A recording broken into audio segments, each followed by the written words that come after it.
Allez. Je suis Françoise Parron, je suis née à Nice il y a 72 ans bientôt. Je suis sur Frontignan depuis 2005. J'ai travaillé au CHU de Montpellier pendant 43 ans au même poste de secrétaire d'une école qui formait des cadres d'ailleurs. Depuis la retraite, je suis pratiquement au Secours populaire où j'ai eu la chance de rencontrer quelqu'un un jour de collecte, voilà. Le départ de mes activités au Secours populaire s'était limité déjà à découvrir tout ce que faisait le Secours populaire.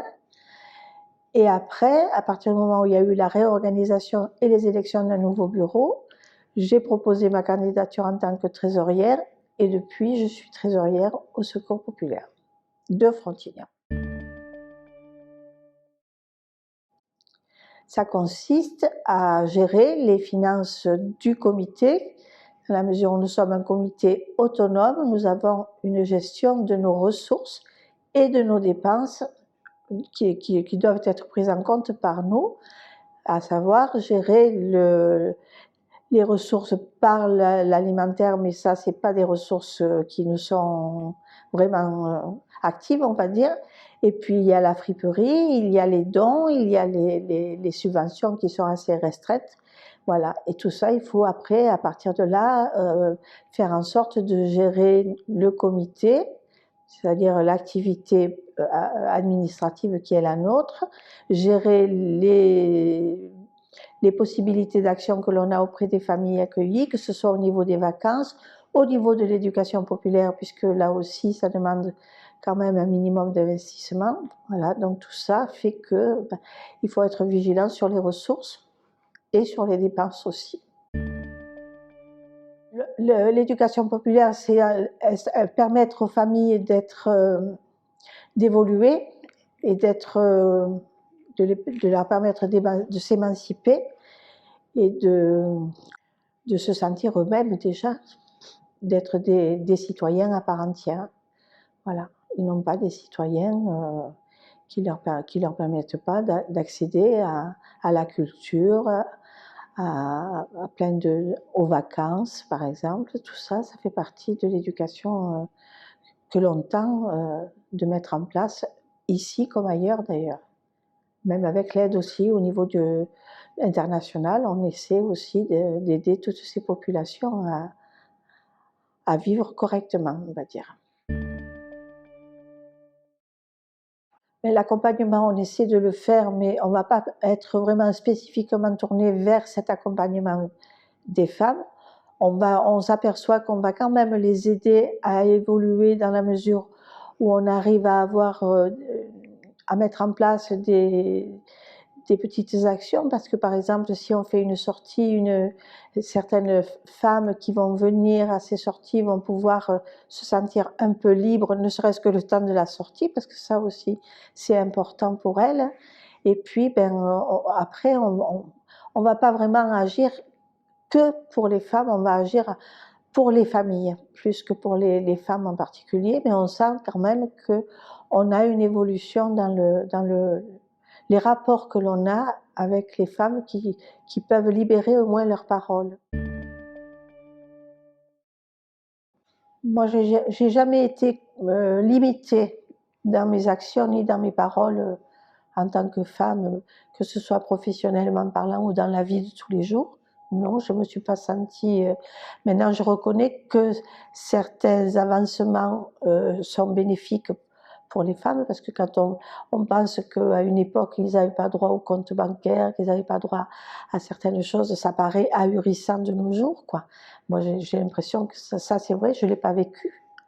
Moi, je ne l'ai pas connu, mais oui, c'est quelque chose qui est très important, comme le droit de vote aussi, c'est quelque chose qui me paraît... Je ne vois pas pourquoi c'était pas permis avant à tous, quoi. Voilà. Mais après, j'ai pas été victime de ce genre de discrimination, mais j'ai pu m'en apercevoir. Et avoir des paroles de femmes qui faisaient état de situations où vraiment la discrimination était conséquente, importante. Le féminisme, oui, mais pas le féminisme outrancier, quoi. Au jour d'aujourd'hui, non, parce que je consacre tout mon temps au secours populaire. Donc ça, c'est déjà une bonne chose de dire, c'est vrai que là, non. Et puis, compte tenu des événements qui se préparent pour le secours populaire, dans le cadre de la restructuration enfin, du partenariat plutôt avec la mairie concernant l'activité alimentaire. Donc non, on a beaucoup de travail. Donc s'il y a des gens qui sont volontaires, on sera content de les accueillir. Mais après, bon, moi je reste sur mes activités et j'espère qu'on sera aidé aussi par la municipalité parce que vraiment on en a besoin. Être aidé, écouté et entendu. D'être eux-mêmes déjà et de, de faire les choses comme elles les sentent, que ce soit les hommes ou les femmes d'ailleurs, parce que c'est pareil. Mais oui, qu'elles osent. Je pense que ça, oui. Elles osent se lancer sur certaines choses et non pas être limitées. On a besoin de tout le monde, de tous, de la municipalité au début, déjà, en premier, parce que si elle ne nous soutient pas par sa politique de la ville, eh ben, il arrivera un moment où on sera peut-être en difficulté aussi. Donc ce n'est pas quelque chose que l'on souhaite, non pas pour nous, mais pour les familles, parce que les familles sont quand même là et on a besoin de les soutenir et de les aider. Donc pour les aider à s'émanciper déjà, mais pour les aider aussi dans leur quotidien. Donc voilà, et puis c'est vrai que s'il y a des bonnes volontés, que ce soit en temps, puisque le temps devient précieux pour tout le monde, en temps et puis même en action, parce que les actions, on est preneur. On a eu l'occasion de le voir l'année dernière à Noël, donc s'il y a d'autres associations qui sont prêtes à nous aider ou oui, à nous aider. Voilà, je pense que c'est bien aussi. Les particuliers, bon là, je pense que chacun verra ce qu'il peut faire, ce qu'il envisage de faire.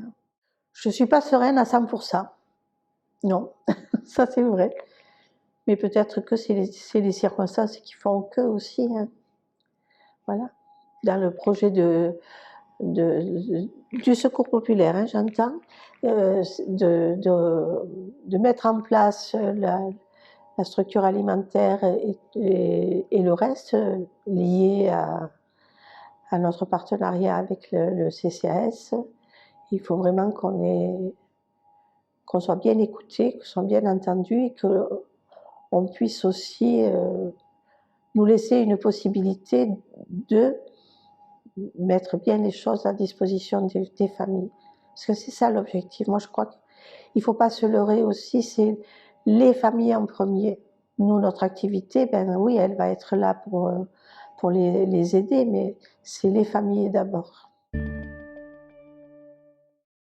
On les a, et heureusement qu'on les a, parce que tous, quels qu'ils soient à une place ou à une autre, peu importe. Moi, je ne suis pas plus que la voisine qui va s'occuper de la friperie, celle qui s'occupe de l'alimentaire. On est tous nécessaires et tous vraiment très volontaires, mais bon, on a besoin de bras supplémentaires, ça c'est vrai. Mais oui, un grand merci à elle. On commence à en avoir des messieurs quand même, oui. On commence. Parce que dans certains cas, on a bien besoin d'hommes. Oui. Voilà, parce qu'on a des tâches qui sont lourdes en poids, en manutention, donc on a vraiment besoin d'avoir des messieurs volontaires et puis qui soient là au moment opportun. Voilà. Mais bon, on y arrive, hein.